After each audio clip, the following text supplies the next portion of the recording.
All right, this week on toDIYfor, we are going to be doing some hanging planters. Now, if you already subscribed to my channel, thank you, and I'm so happy that you've come back to check out this video. You probably already know that I've done a few of these on my channel. I will leave those linked down below for you in case you want to see some, just some other designs, because there's a lot of things that you can do with hanging planters. But if you are new to my channel, welcome. I really hope you do subscribe. My name's Janelle, and I do new DIYs every Wednesday. So these are going to be pretty simple ones. I mean, most of the time these hanging planters are pretty simple and easy to put together yourself, and I love them in my home, and I've got a lot of plants outside right now that need to come in for the winter, so I'm trying to make some more space in my apartment for them. I found a couple of thrifted items that I thought would be great to just transform into a hanging planter, so let me show you what I put together.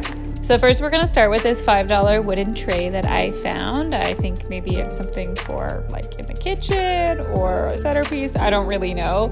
Wooden trays are pretty easy to come by at the thrift store. Anyways, I have these wooden beads from the dollar store, and I'm gonna use this to kind of embellish something on the bottom. So I'm going to string them on with just a needle and thread. I think it's gonna be easier to attach this once it's in one big long strand. As you can see, they're different colors, but that doesn't really matter because I'm going to paint this.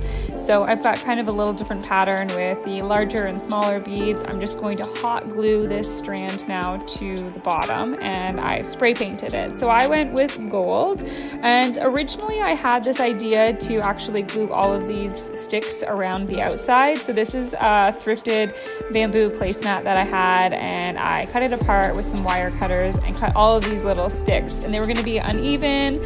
I was going to glue it to it like this and then paint it all black. I didn't really like the way that that was looking, so I decided to keep it clean and leave the beaded detail on the bottom as like the focal point. So I painted the rest of this black, still the bottom remains gold, and then you just simply need to drill in a few holes into your wood round plate, and then I used some macrame cord, tied a couple of knots, make sure those knots are not too big to slide through the holes, and I basically used 2 strands here, so the loops are at the top. So these 2 loops is kind of, where you're going to hang it from, obviously, but just to add a small little detail here, I grouped that together towards the top, and then I'm just wrapping it with some black cording to add a little detail.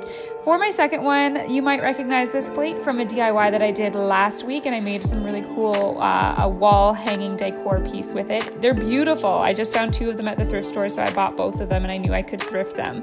So I'm going to drill holes along each side here. I did 5 on each side. They're approximately 1 inch apart from each other, and then again I'm using my macrame cord. So I have 5 strands of macrame cord because each end will go into the opposite side. So I've pinched them together here at the center, so I know where that center mark is, and then I want to do just a small little macrame design on each side. So with those 5 strands, I'm going to do a simple square knot with macrame. I did these in my last week's project, and they're explained pretty well there, so I will leave that video linked for you. This is a really basic, simple macrame knot that you can do. I'm going to slide on a bead, do about 4 more square knots, another bead, and then 10 square knots to finish this design off. So I did that on both strands. This is, again, just to add a little more detail to this.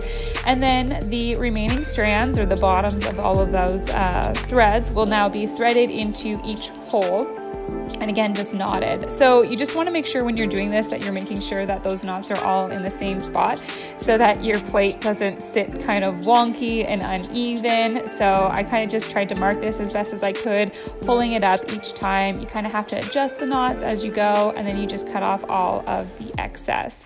And here is my finished hanging planter. I've got 2 of them. I like both of them, but I would say that this one probably is my favorite. Let me know which one you liked best in the comments down below, and don't forget to subscribe. I will be back in just a couple of days with a video. I'm sorry this one was delayed. That would be because my macrame cord got lost in the mail, and I had to order a new one so I could finish this video for you guys. Cheers, and I will talk to you in just a few days.